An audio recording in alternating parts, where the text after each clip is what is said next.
ఎన్ని మంచి పనులు చేస్తుందో మీ అందరికీ తెలిసిందే. సో, ఒక పవర్‌ఫుల్ మీడియా అనేది. సో, అలాంటి మీడియా నుంచి ఒక గొప్ప పేరు తెచ్చుకున్న ఒక జర్నలిస్ట్ అండ్ అలాగే ఒక పవర్‌ఫుల్ పొలిటికల్ థ్రిల్లర్‌ని మన ముందుకు తీసుకొస్తున్నారనమాట. ప్రశ్నించే స్థానంలో చాలా సార్లు మూర్తి గారిని చూడడం జరిగింది. కానీ దర్శకత్వ చైర్‌లో అయితే ఇది ఫస్ట్ టైమ్ చూడడం జరుగుతుంది. సో, అది ఎలా ఉంది ఎక్స్‌పీరియన్స్ డెఫినెట్‌గా మీరు అడుగుతారు. బట్ బిఫోర్ దట్ కంగ్రాచ్యులేషన్స్ మూర్తి గారు. సో, చాలా 100% సక్సెస్‌ఫుల్‌గా మీరు ఈ చిత్రాన్ని దర్శకత్వం వహించారని ప్రతి షాట్ చూస్తే అర్థమవుతుంది. క్లైమాక్స్‌లో ఏం చూపించారో తెలీదు కానీ డెఫినెట్‌గా మంచి చూపించారని మాకు తెలుసు.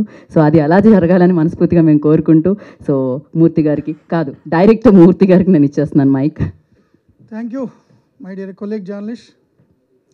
ఫస్ట్ మాట్లాడిన ప్రొడ్యూసర్ కుమారరాజు కూడా జర్నలిస్టే, అందుకని ఆయన అంత స్లోగా మాట్లాడాడు. క్వశ్చన్లు అడగడమే తప్ప ఎప్పుడు మీడియాని అడ్రస్ చేయలేదు కాబట్టి కన్ఫ్యూజ్ అయ్యాడు. ఆయన కూడా సీనియర్ జర్నలిస్ట్. ఖమ్మం జిల్లాలో వాళ్ళ ఊర్లో స్థానిక విలేకరు నుంచి మొదలుపెట్టాడు స్టేట్ బ్యూరో వరకు. హీరో రోహిత్ గారు ప్రచారంలో ఉన్నారు తిరుపతిలో, అందుకని రాలేకపోయారు. యాక్చువల్ వచ్చి మిమ్మల్ని అడ్రస్ చేసి మళ్ళీ వెళ్దాం అనుకున్నారు కానీ కొంచెం ఫ్లైట్ ఇవన్నీ కూడా ఇష్యూస్ అయ్యాయి. అందుకని హీరో గారు మీ అందరికీ కూడా థ్యాంక్స్ చెప్పమన్నారు. లేకపోతే మన దగ్గర ఉండేవారు, ఇప్పుడు మీటింగ్లో ఉన్నారు. సో అందుకని రాలేకపోయారు. సో ప్రొడ్యూసర్స్ సురేంద్రనాథ్ గారు, కుమార్ రాజా, ఆంజనేయులు గారు చాలా మంచిగా ప్రొడక్షన్ వాల్యూస్తో సినిమా తీయడానికి కోఆపరేట్ చేశారు. అండ్ హీరో గారి పర్ఫార్మెన్స్ మీరు చూశారు టీజర్లో, ట్రైలర్లో. అండ్ హీరోయిన్ సిరి, నేను ఫస్ట్ సినిమా చేసినప్పుడు హీరోయిన్గా తెలుగు అమ్మాయికే ఛాన్స్ ఇవ్వాలని అనుకున్నాం. ప్రొడ్యూసర్స్తో అదే మాట్లాడా, హీరో గారితో కూడా అదే మాట్లాడా. ఎందుకంటే నేను గతంలో అనేక డిబేట్స్ చేసినప్పుడు చాలా చర్చలు వచ్చాయి. స్థానికులకి ఎందుకు ఇవ్వరు, ఎస్పి బాలసుబ్రహ్మణ్యం గారు, కోట శ్రీనివాసరావు, ఇలాంటి అందరి ఇంటర్వ్యూలు నేను చేశా. సో టాలెంట్ ఉన్నా ఎందుకు స్థానికులకి ఇవ్వరు, ఎక్కడి నుంచో ఎందుకు తీసుకొస్తారు, అవసరమైతే తప్పదు. మంచి performance, call sheets, dates adjust అవ్వకపోతే ఎక్కడి నుంచి తేవచ్చు. ఛాన్స్ ఉండి కూడా తెలుగు వారికి ఎందుకు ఇవ్వరని ఇంటర్వ్యూలు చేసిన వ్యక్తిగా నా మైండ్లో ఉంది ఫస్ట్ తెలుగు అమ్మాయికి ఇవ్వాలని. అందుకని సిరీని సెలెక్ట్ చేసుకున్నాం.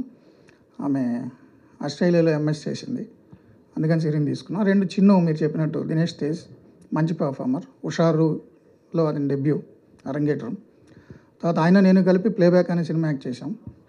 అప్పటి నుంచి నాకు బాగా క్లోజ్, తమ్ముళ్ళు అంటాడు. చిన్ను చెప్పినట్టుగా నేను ఫోన్ చేసి మనం చేస్తున్నామన్నాము. ఆయన ఫస్ట్ లుక్ చూసి నన్ను విష్ చేసినప్పుడు మనం చేస్తున్నాంలే నీకు తెలియదు అన్న, సెట్కి వచ్చిందా స్టోరీ చెప్పా. సో నన్ను నమ్మి క్యారెక్టర్ చేశాడు, చాలా బాగా చేశాడు. సో అజయ్ ఘోష్ గారు, అజయ్ గారు, పృథ్వీ గారు, సచిన్ కేడేకర్, జిషు సేన్గుప్తా, ఇంద్రజ గారు, ఉదయ్ భాన్ గారు, సప్తగిరి, చాలామంది ఆర్టిస్టులు ఉన్నారు. చాలామంది ఆర్టిస్టులు మంచి పర్ఫార్మెన్స్ ఇచ్చారు. సో వాళ్ళందరూ సీనియర్లు, ప్రొడ్యూసర్స్ కానీ అండ్ కో డైరెక్టర్ సుబ్బారావు కానీ, డిఓపి నాని కానీ, ఆర్ట్ కిరణ్ గారు కానీ, మ్యూజిక్ సాగర్ కానీ, ఎడిటర్ రవితేజ గిరిజాలు కానీ, అందరూ కూడా వాళ్ళ రంగాల్లో లబ్ధ ప్రతిష్టలు. కాబట్టి ఎంటైర్ యూనిట్లో జూనియర్ మోస్ట్ నేను, డైరెక్షన్ ఫస్ట్ ఫిలిం.